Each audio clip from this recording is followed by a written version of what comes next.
Total 4 কোটি পরিবারকে আমরা ফ্যামিলি কার্ডের আওতায় নিয়ে আসব, তাহলে আমাদের 1,20,000 কোটি টাকা মাননীয় স্পিকার আমাদের টোটাল হচ্ছে খরচ হবে। হিসাব নিকাশ করেছি আমরা, তাতে করে বাজেটের উপরে কোনো চাপ পড়ার তেমন কোনো কারণ নেই। আপনি নিজেও সাক্ষী, আপনার নির্বাচনী এলাকাতেও আপনাকেও মহিলারা না ঘিরে ধরেছিল ফ্যামিলি কার্ড দেওয়ার জন্য। আপনি উত্তরে বলেছেন যেই মুহূর্তে ফ্যামিলি কার্ড সরকার দেবে আপনি চেষ্টা করবেন তাদেরকে ফ্যামিলি কার্ড ডিস্ট্রিবিউট করার জন্য।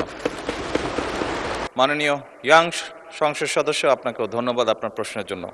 মাননীয় প্রধানমন্ত্রী বলেছেন যে টোটাল 4 কোটি পরিবারকে আমরা ফ্যামিলি কার্ডের আওতায় নিয়ে আসব। আমরা যদি 4 কোটি পরিবারকে আমরা ফ্যামিলি কার্ডের আওতায় নিয়ে আসি, তাহলে আমাদের 1,20,000 কোটি টাকা মাননীয় স্পিকার আমাদের টোটাল হচ্ছে খরচ হবে, এবং প্রসিজারাল কস্ট সহ সেখানে 1,34,000 কোটি টাকা হচ্ছে আমাদের বার্ষিক খরচ হচ্ছে। আবার গত সপ্তাহে মাননীয় স্পিকার আমরা ফার্মার্স কার্ডের বিষয়ে জানলাম যে 2,75,00,000 ফার্মার্সকে আমরা ফার্মার্স কার্ডের অধীনে আমরা নিয়ে আসবো। মাননীয় সদস্য সরাসরি প্রশ্ন করুন, ভূমিকা বাদ দেন, প্রশ্ন করুন। তো সেখানে 6,875 কোটি টাকা, যেখানে প্রসিজারাল কস্ট সহ 7,000 কোটি টাকা মাননীয় স্পিকার খরচ হচ্ছে। অর্থাৎ মাননীয় প্রধানমন্ত্রীর কাছে আমার প্রশ্ন, এই পদক্ষেপগুলো নিঃসন্দেহে মানুষকে সংযোগ করেছে, মানুষ সেগুলোর প্রতি আকৃষ্ট হয়েছে, কিন্তু আমার প্রশ্নটি হচ্ছে আমরা 1,40,000 কোটি টাকা প্রত্যেক বছরে যদি একটা নির্ভরশীল অর্থনীতির খাতে আমরা বিনিয়োগ করি, সেক্ষেত্রে এটা কতটা হচ্ছে আমাদের অর্থনীতিকে স্বনির্ভর করবে, এবং এই অর্থটা কি আমরা সোশ্যাল সেফটি নেটসের যেই খাতগুলো এখন বর্তমানে বিদ্যমান রয়েছে সেগুলো থেকে কেটে এনে আমরা সেখানে বরাদ্দ দিচ্ছি, নাকি হচ্ছে আমরা নতুন করে আমরা এই খাতগুলোতে টাকা দিচ্ছি? যদি নতুন করে দেই সেক্ষেত্রে মুদ্রাস্ফীতি ঘটার সম্ভাবনা রয়েছে কিনা সেটি পরীক্ষা করা হয়েছে কিনা, এটি আমার প্রশ্ন। ধন্যবাদ মাননীয় স্পিকার। মাননীয় প্রধানমন্ত্রী। মাননীয় স্পিকার, আপনাকে ধন্যবাদ। মাননীয় ইয়াং সংসদ সদস্য, আপনাকেও ধন্যবাদ আপনার প্রশ্নের জন্য। অবশ্যই আল্লাহর কাছে শুকরিয়া, আলহামদুলিল্লাহ, যে আমরা যে ফ্যামিলি কার্ডের কথা জনগণকে বলেছিলাম নির্বাচনের পূর্বে, সেই ফ্যামিলি কার্ডটি মানুষ গ্রহণ করেছে, এবং আপনি নিজেও সাক্ষী,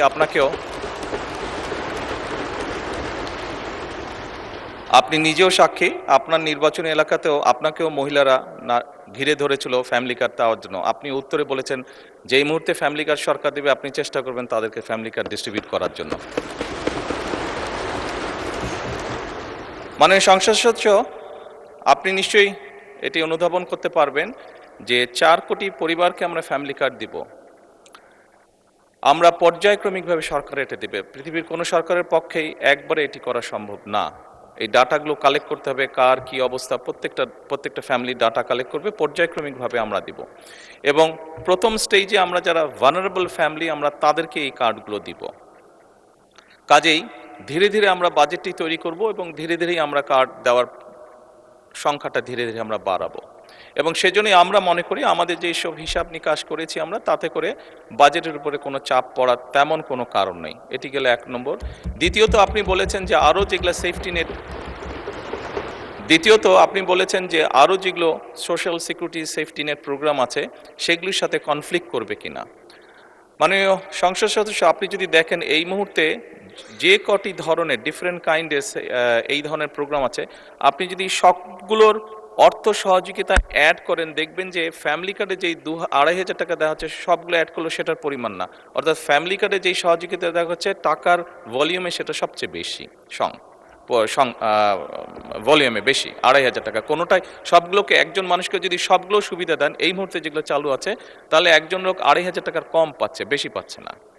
এবং এর মধ্যে আমরা দেখেছি, এর মধ্যে রিসার্চ করে অনেকগুলো মানুষ আছে বা অনেকগুলো ব্যক্তি আছেন যাদের উপরে রিপিটেশন হচ্ছে, যে একই সুবিধা কয়েকটি সুবিধা একজন ব্যক্তি পাচ্ছেন। তো সেগুলোকে আমরা কাট ডাউন করবো, সবগুলোকে আমরা কাট ডাউন করবো না, যেগুলো রিপিটেশন হচ্ছে সেগুলোকে আমরা কাট ডাউন করবো।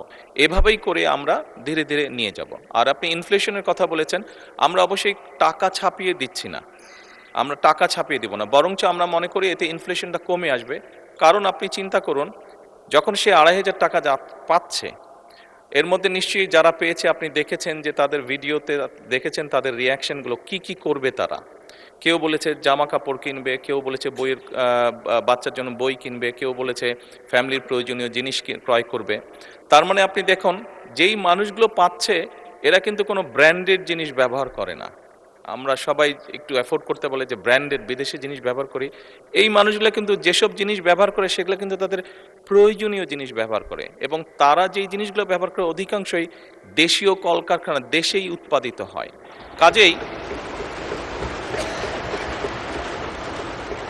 কাজেই মাননীয় সংসদ সদস্য, এই টাকাটা যখন তার কাছে যাচ্ছে, সে যখন খরচ করছে, এই টাকাটা কিন্তু গ্রামীণ ইকোনমিতে ব্যবহৃত হচ্ছে।